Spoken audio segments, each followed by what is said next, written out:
In the first 20 minutes of Fallen Angels, there are only 6 lines of spoken dialogue. And that is 6 lines too many to understand what this movie is about, because WongKarWai speaks through the camera lens. Fallen Angels isn't a movie about killing or any sort of crime. It's not a movie about destiny or fate, and it's not a movie about love either. And although these themes do appear throughout the film, Fallen Angels is simply a movie about lost people, disoriented by their lives, hopeless romantics, overwhelmed by their circumstance. You can see it everywhere, from acting to cinematography to dialogue. Everything is delirious, hazy, smoky. Everything is drifting and moving on its own. You don't need anyone to tell you what's happening in this film because it's right there in front of you. The handheld camera work makes this movie feel a little homemade at first. It almost feels cheap, but it's intentional. Only later in the film do you really understand the genius behind WongKarWai's direction. Portraying the emotions of lost people is really the focus of this movie, but WongKarWai achieves it in the most show-don't-tell manner I have ever seen. He doesn't just step outside the box. It feels like he defines his own limits, and then uses those limits to tell a story. The agent is so absorbed in her love for the killer that she practically ignores everything around her. Stumbling through the subway, overtaken by a raw emotion, she can barely carry herself. Karwai characterizes the people in his story through the simplest of tools. He just shows their actions unfiltered. These people act like they live inside a movie where they are the protagonist and everybody is delusional in their own way.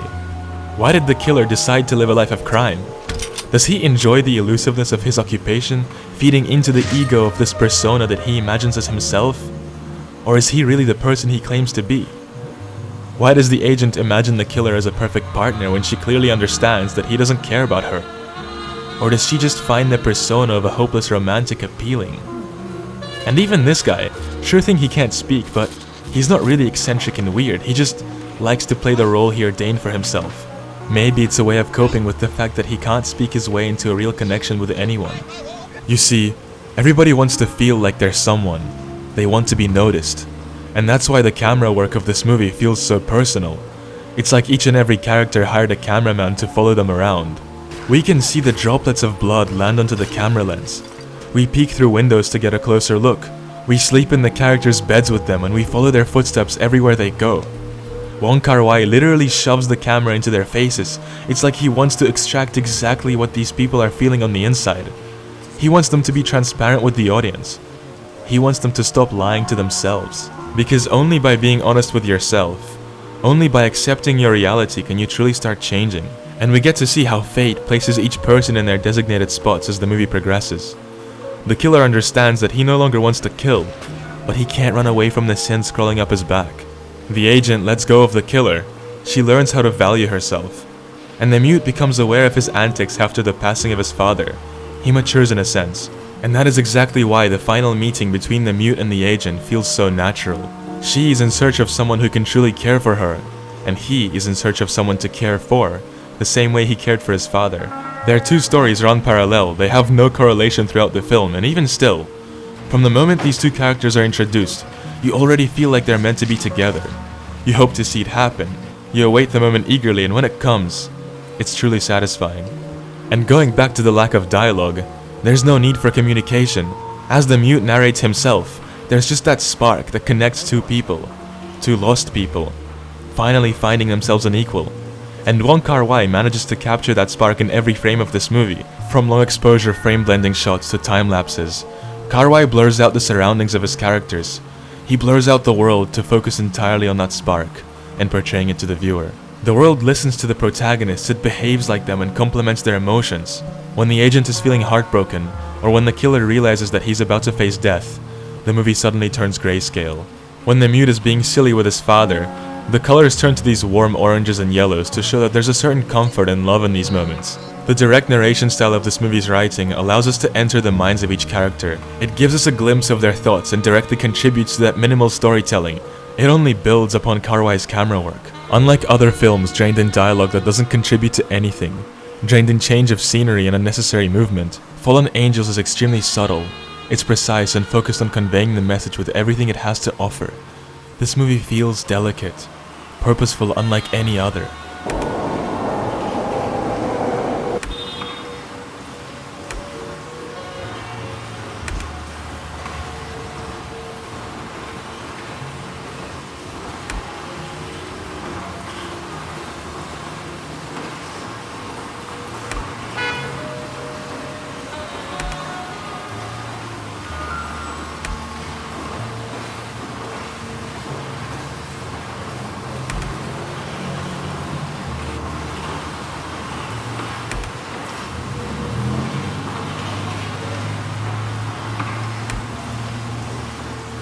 But this movie does more than just show the emotions of its characters. It's also brilliant at evoking emotion within the viewer, not by setting up some huge plot twist, not by creating senseless drama, but by creating a relatable, almost nostalgic atmosphere.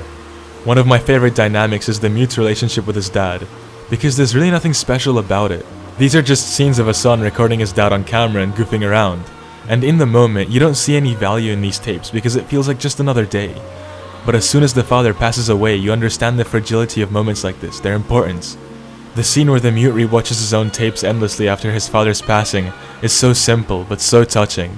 It makes you reconsider your own relationship with your parents, makes you realize that the more time passes, the less time you have with them. Again, it's simple things about life, but it really makes you feel and think. And that's really all you want from a film. It just goes to show how visually striking Fallen Angels is. It doesn't need dialogue to convey its story. The actions, emotions, and thoughts of all characters are right there on screen. As is the central theme of this film, maturing and learning to stay honest with yourself. It's the only thing that will lead you to your fate, whether it's meeting your soulmate or meeting death itself. Set in the night of Hong Kong 1995, delivered with an ambiance of rain and the atmosphere of neon lights. It's a masterclass of capturing the spark that bonds together those who are always meant to be.